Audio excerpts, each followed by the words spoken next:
Manik de John azongeli komba Karine pambate abangi carrière esila.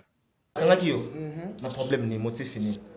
Bakangira ki place ni. Fula bakanga na nzela nazana pena pona fula batute yang katuku l'ingénieur alobana nga toujours abiko tanga bakomona wante po yo muto pesa ba makambo.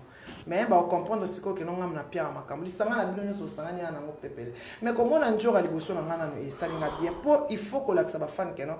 Ba comment profiter pour ngana njora to sala guerre. Na guerre wana bakoma na guerre wana to sala njora makambo ele kabiso to tika na biso makambo. Mais ba tika la on dirait na likambo na biso. Na makambo wana bakanga mwana na biso. On se comprend. Tolingaka kozwa mwana bango te po bango mibale bayokana te. Eloko nini ngana njora to yokana te. Nene akelokela lobaki yango a. O te njora mutu alongoli sa prince et pas yawata. Na ba ermon ya ona bina ya ona oyebisa njora. Ermon apesi nene a raison. Pourquoi? Tango prince azaki pa wata. Obane ko lobisa Karine te po yona Karine bosola. Te po ngata muta esinga njora na Karine basola na tshalo boko na baka. Pose Karine sa njora makamoko o akumuta ko sa mutu. Ay milia pena njora soto zaka makasi te de ero tamso njora ale graper sur la TV. Ouais. OK. Solo? Oui. Tango njora ay milia na ndenge nini? Makambo le kaka batutu bayebi na kati mani keta limsanga.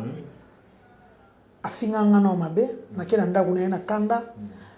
Na filme mbetu na la na bakaleso na epo afinga mabe bakaleso na solo bien bonjour yaye kasi yango te comme c'est propre asa ko fanda na atabaka numéro 9 yango kasi comme c'est propre yango comme c'est propre bien on va te bana image oyo ba image wana yango moni héritier so la renda kuna na bon marché akope na appartement ko yo boye akope bien kicha pembe akope za be biso na kata chambre et sunga bien te sunga makasi ko image on sunga po bana kangola na ndako ezo tanga pena mai be to ya kotala na mbula wala bakundi bembe to yotala na mbula abengi otasa bezo sana émission ngana oboya te obite to ke bosola na ye ngabe avansa na sana monsieur fafuta ngambo mbule banda obeta mai ezo tanga et stop ça mamba lokuta te tu parles malheur est bon oui yango de sala e bien sunga ye et puis alobi nini na sambise akangisanga ya sozo kangisa mutu munde nani na l'état wa babi les fonctions individuelles.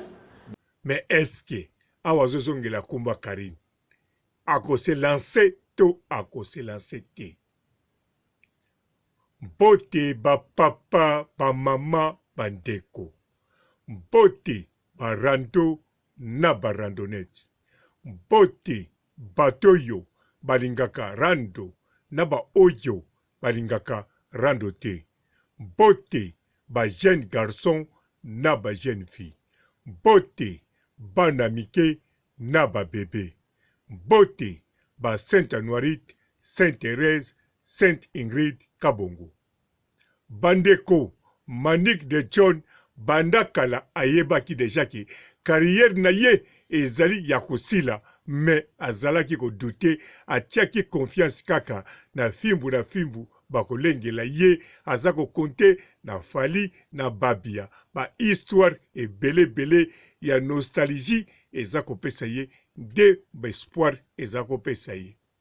Mais lelo yo Manik de John yemoko pa confirmango keni pe ala pesa confirmaki bakabwani définitivement makamba lukuta wana bazako sala eza susute pambate ndenge na lobaki na bino Manik de John eloko kosala na fimbu ezate.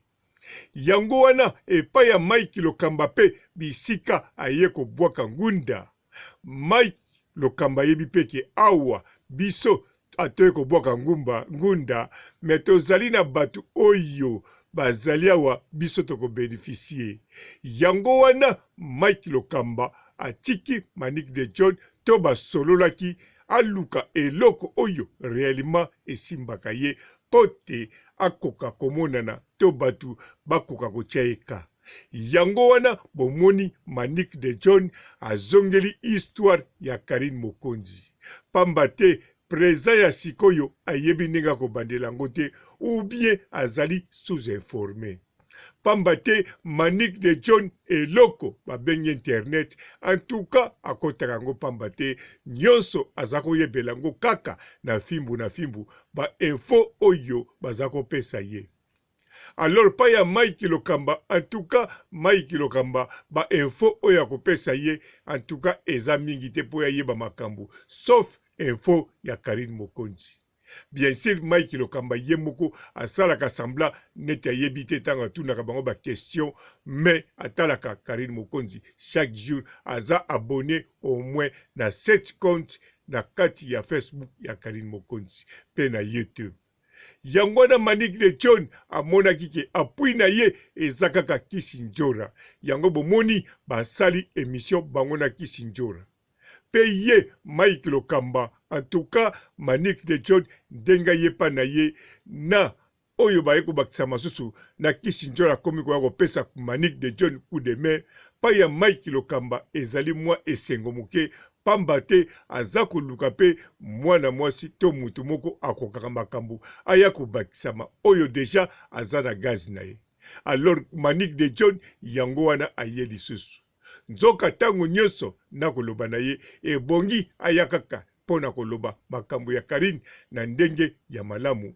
Me ye aza kokontinue koya kaka koloba na ndenge ya mabe. Me oyo ekoyela ye etali ye moko. Sina lobelaki ye na koki korepetaka mingi te ebongi alanda ba video mususu. Pamba te awa ye na fimbu na Ken Piana basilani définitivement. En tout cas Manick de John azo risqué pe carrière na ye penza na net et sila définitivement.